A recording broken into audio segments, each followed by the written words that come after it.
Le trading n'est pas du prêt-à-porter, c'est du sur-mesure. La stratégie, c'est une chose, mais si vous n'avez pas pris le temps de voir comment vous réfléchissez et comment vous réagissez, et essayez de voir si vous pouvez tailler, c'est-à-dire une façon de fonctionner avec le plan, alors ça va être très difficile pour que vous soyez des traders rentables. Je vais essayer de préciser encore un peu. Admettons, quelqu'un vient, il prend le plan caméléon et il s'est dit, moi, à la fin du mois, je dois être, par exemple, millionnaire.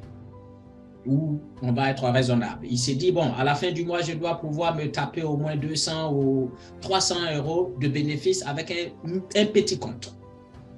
Il vient et il se met à prendre tous les caméléons qu'il voit. Pour moi, ce n'est pas un trader qui va durer dans ce métier. Un trader qui vient et qui veut prendre toutes les configurations qui rentrent dans le cadre du plan n'a pas de stratégie, il ne fait que suivre le plan bêtement. Mais ça, c'est bien, le fait de suivre le plan bêtement. Mais trop suivre le plan sans faire une pause, vous risquez de vous planter quelque part. Parce que vous allez vous retrouver, par exemple, à prendre, on va dire, 20 positions dans la journée. Alors que je vous ai bien dit, le plan doit être traqué dans un sens. Et si vous voulez suivre le plan caméléon et prendre toutes les configurations, vous n'allez pas traquer le plan, le caméléon dans un seul sens. Vous allez traquer le marché dans les deux sens. C'est-à-dire, si vous voyez la configuration qui se présente en achat alors que vous, la tendance, elle est haussière, vous avez déjà acheté, à un moment donné, si vous avez senti qu'il y a un caméléon contraire qui dit de vendre, vous sortez et vous ne voulez pas patienter pour reprendre la tendance à la hausse. Vous voulez vendre. Dans ce cas, vous devenez un peu trop agressif et ça vous pousse à faire trop de manœuvres quand vous êtes en train de trader.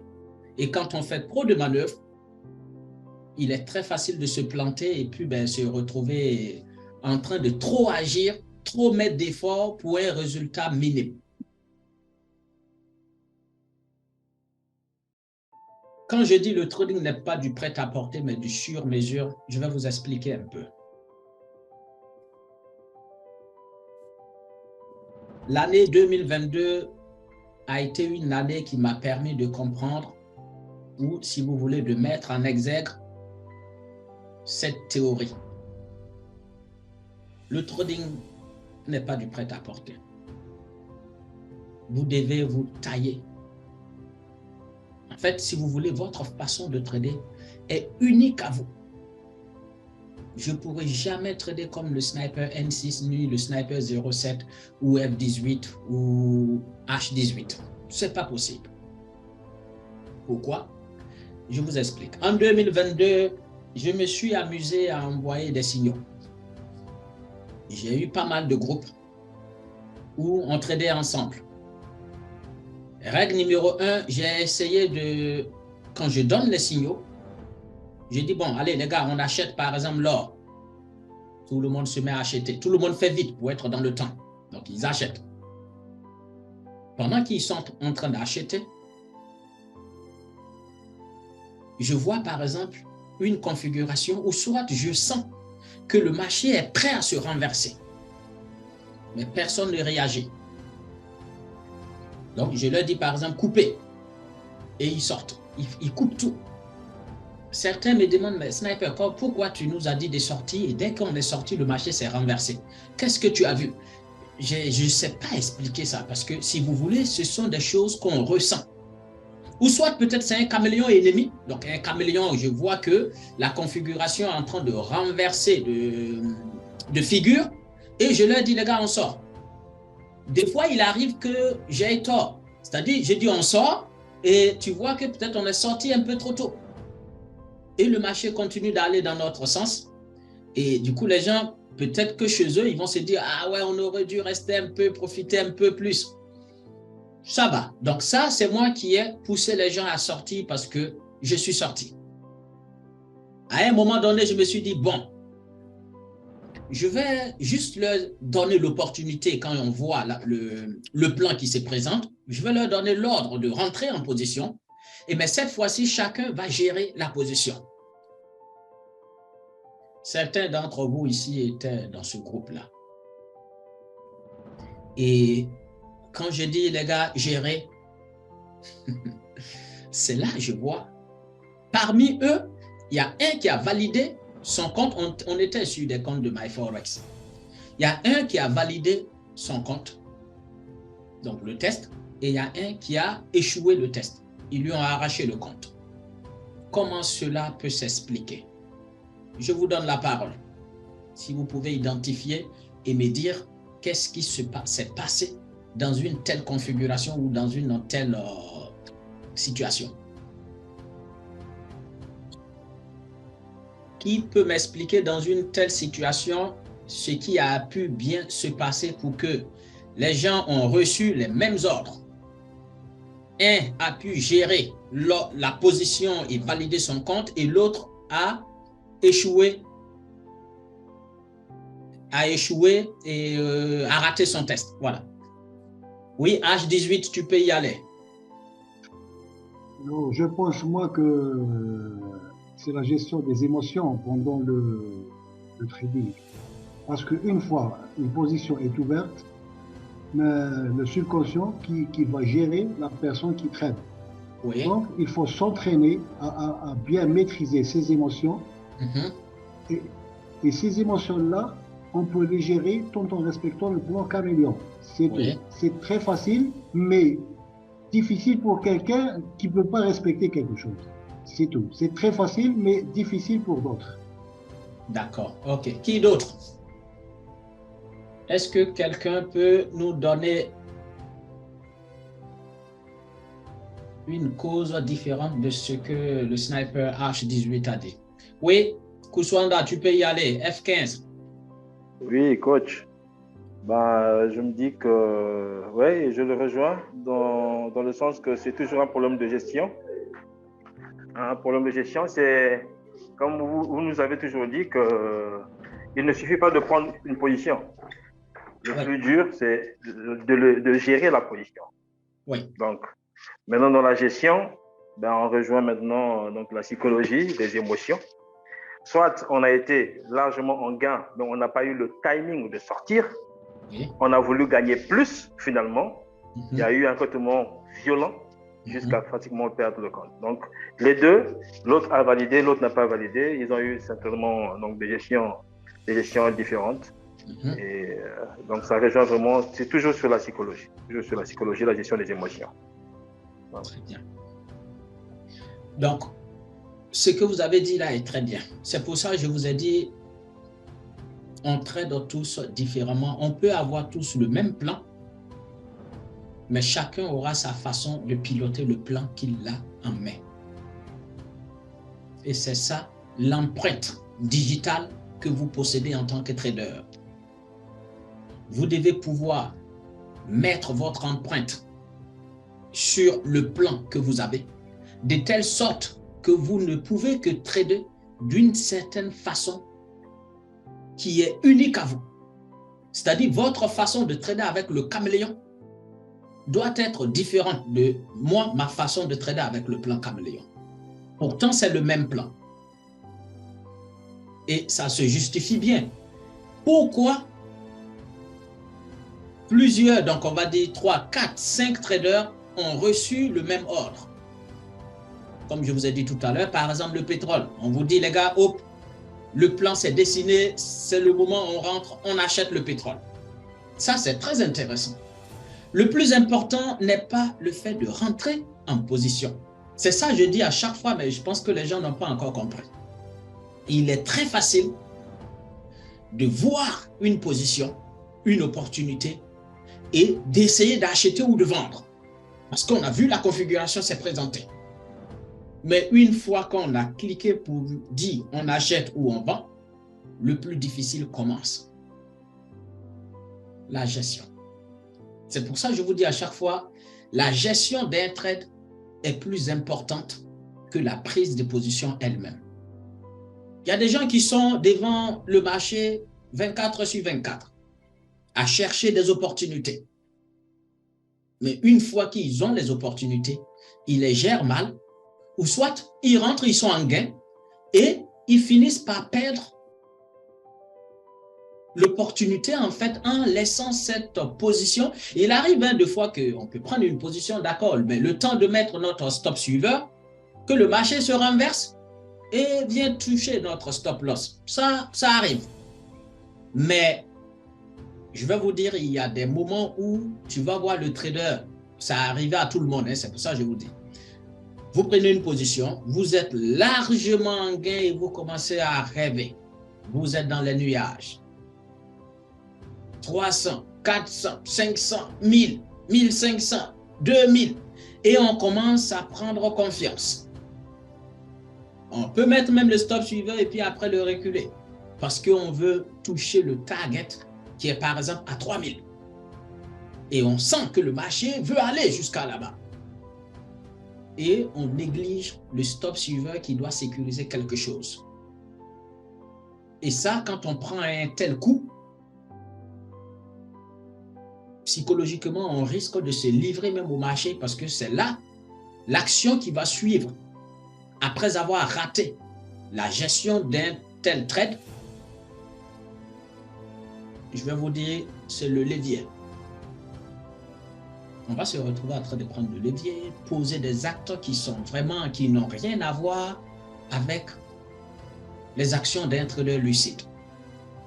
C'est pour ça, une fois que vous avez pris position, vous devez savoir est-ce que vous êtes quelqu'un. Et déjà, même avant de prendre une position, l'attente.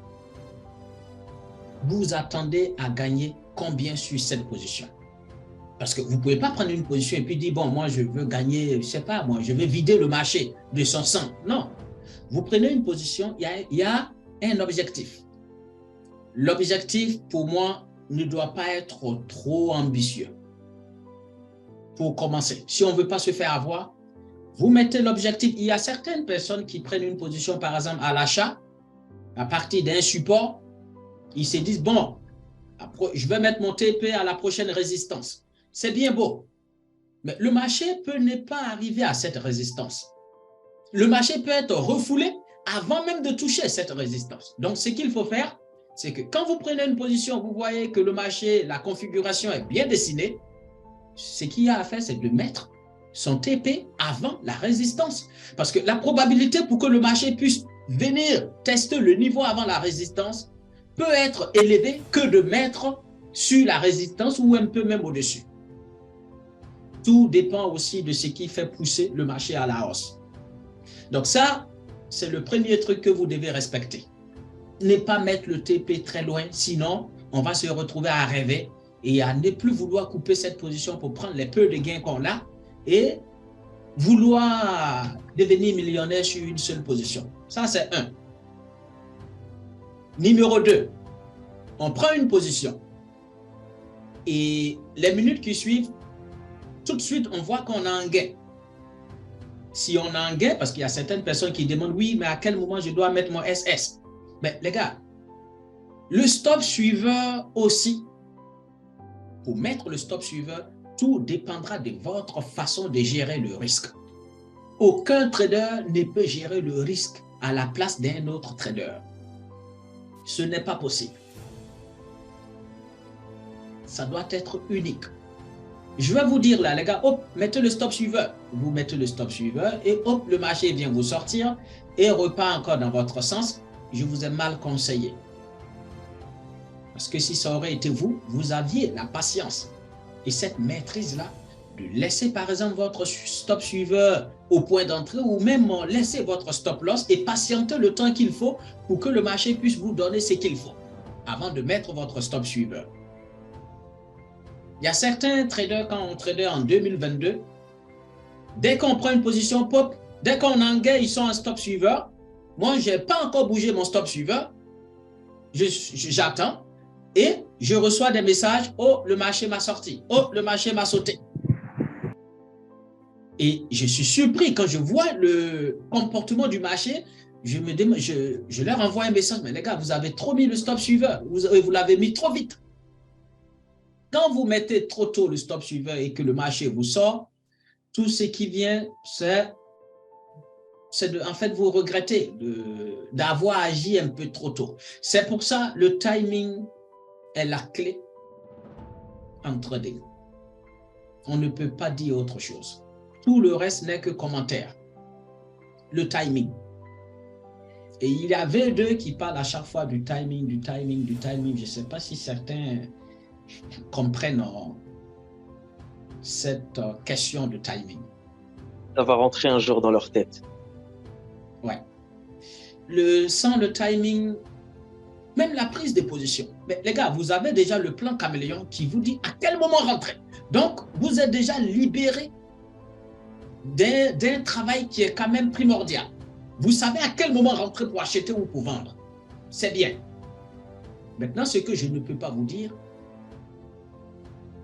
c'est à quel moment vous devez vous contenter de ce que vous avez gagné pour sortir. Parce que certains d'entre vous, on n'est pas tous gourmands de la même façon. Oui, quand on prend une position, certains peuvent se contenter, par exemple, de, on va dire, $50 de profit et sortir. D'autres ont déjà encaissé mentalement $200. Ils ont dit, cette position-là, ils s'en vont, ils mettent leur TP, $200. Moi, je vais aller chercher $200. Si le marché vous offre $100, vous verrez que vous ne serez pas prêt à encaisser ces $100 parce que vous vous êtes déjà mis mentalement en tête que vous êtes prêt à accepter que $200. Voici comment ça devient très difficile d'encaisser le peu de gains qu'on a.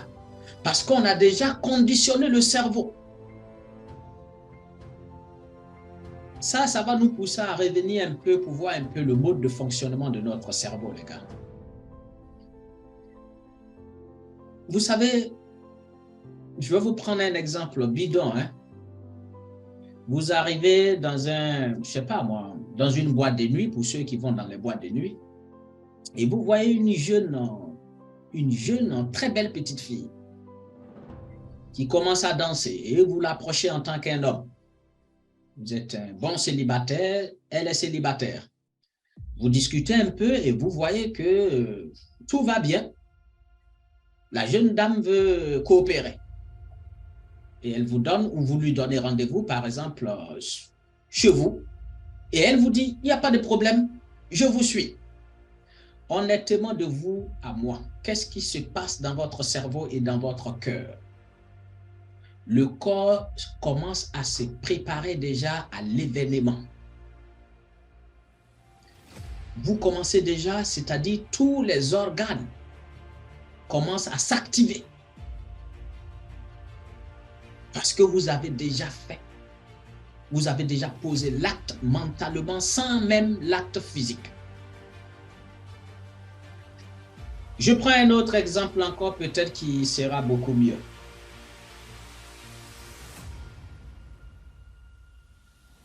Un oncle ou soit, je ne sais pas, un ami vous appelle et vous dit, écoutez, demain, je passe te remettre $100 parce que tu es un ami gentil. Donc, je passe te remettre $100. OK? Tu dis OK. Bon, allez, bonne soirée, au revoir. Et le lendemain, cet ami vient et il vous tend que ce sont $10. Vous avez perdu $30. C'est fou, hein? Réfléchissez un peu, vous verrez. Spectaculaire. Alors que vous avez gagné $70. Mais le cerveau fonctionne différemment. Du moment où vous avez entendu $100, les $100 se sont déjà comptabilisés, se sont ajoutés sur votre solde en banque. Si vous aviez $200 en banque, avant de vous coucher, vous vous couchez dans l'esprit comme quoi vous avez maintenant $300 dans votre compte en banque. Si cet ami vient et par surprise, au lieu de vous remettre $100, vous remet $70, mentalement, il y a un vide. Et ce vide, c'est les $30 manquants. En trading, c'est pareil. Quand on met un TP très loin, Par exemple, on prend une position et on se dit, bon, sur cette position, je mets mon TP, donc je prends par exemple, on va dire, $200 sur cette position. Je vais vous dire, si le marché ne vient pas jusqu'à toucher votre TP et qui vient, le marché commence à faire un range au niveau de 70 ou $100, vous risquez de ne pas encaisser parce que vous avez déjà encaissé $200 mentalement. Donc, vous allez être un peu têtu et vouloir forcément que ce marché vienne toucher les 200. Il est très difficile de se contenter des 100 parce que vous avez déjà été trop attaché au TP qui était fixé et qui est fixé à $200 de gain. Donc, mon conseil, c'est maintenant quand on vient avec une formation, et puis de grâce les gars, une formation comme le plan caméléon, on ne fait pas d'analyse, on ne réfléchit pas, on regarde le marché et on attend juste un dessin. Dès qu'on a le dessin, on a les 3 éléments qui sont réunis, ça nous donne le caméléon. Là, on rentre. Mais dans une telle activité, si on n'est pas gourmand, si on ne veut pas devenir millionnaire le mois prochain, on doit pouvoir gagner quand même ce qu'il faut pour vivre correctement. Il faut se servir des choses essentielles si on veut être efficace. Regardez le plan caméléon. Il n'y a pas Ishimoku. Il n'y a pas Fibo. Il n'y a pas double bottom, tout ça. Non. Épaule, tête, épaule, non. Vous ne vous cassez pas la tête. Vous cherchez un seul truc. Et je pense qu'on peut vivre simplement et ne pas s'encombrer de trop de trucs. Et je pense que pour moi, vous le savez tous, hein, la vie, c'est juste une question de priorité. Il y a des gens qui vont là, tu vas voir, ils ont iPhone 15. Je ne sais pas si iPhone 15 est déjà sorti. Ils ont iPhone 12, iPhone 13. Mais quand tu regardes leur solde en banque, ils sont à découvert. Ce n'est pas possible, ce n'est pas logique. Vous verrez des gens qui roulent, je ne sais pas moi, dans une belle voiture. Et quand vous regardez, ils ont pris crédit pour acheter cette voiture. Pour moi, ce n'est pas logique. On accroche toujours son habit où sa mère arrive. Quand vous prenez des échelles, vous prenez une échelle et vous montez, vous accrochez votre habit, votre manteau quelque part. Et après, vous enlevez l'échelle. Le jour où quelqu'un vole l'échelle, comment vous faites pour décrocher votre manteau? C'est très difficile pour les traders de s'en sortir parce que les gens ne savent pas à quel moment s'arrêter. Les gens vont enchaîner 3, 4, 5 positions gagnantes et ils se disent, oula, c'est le moment. Le marché est devenu, le marché est paralysé. C'est le moment de lâcher. Non. Le marché peut s'exposer 1 ou 2 fois dans la journée, mais ne pensez pas qu'il va s'exposer toute l'année. D'où le stop loss et le stop suiveur. Je pense que j'ai fait un peu le tour de... Ayez juste une idée claire de où vous allez. Et ne vous préoccupez pas de comment vous allez arriver là-bas. Gardez juste en esprit la destination. Le chemin se dévoilera jour après jour si vous avez gardé la finalité.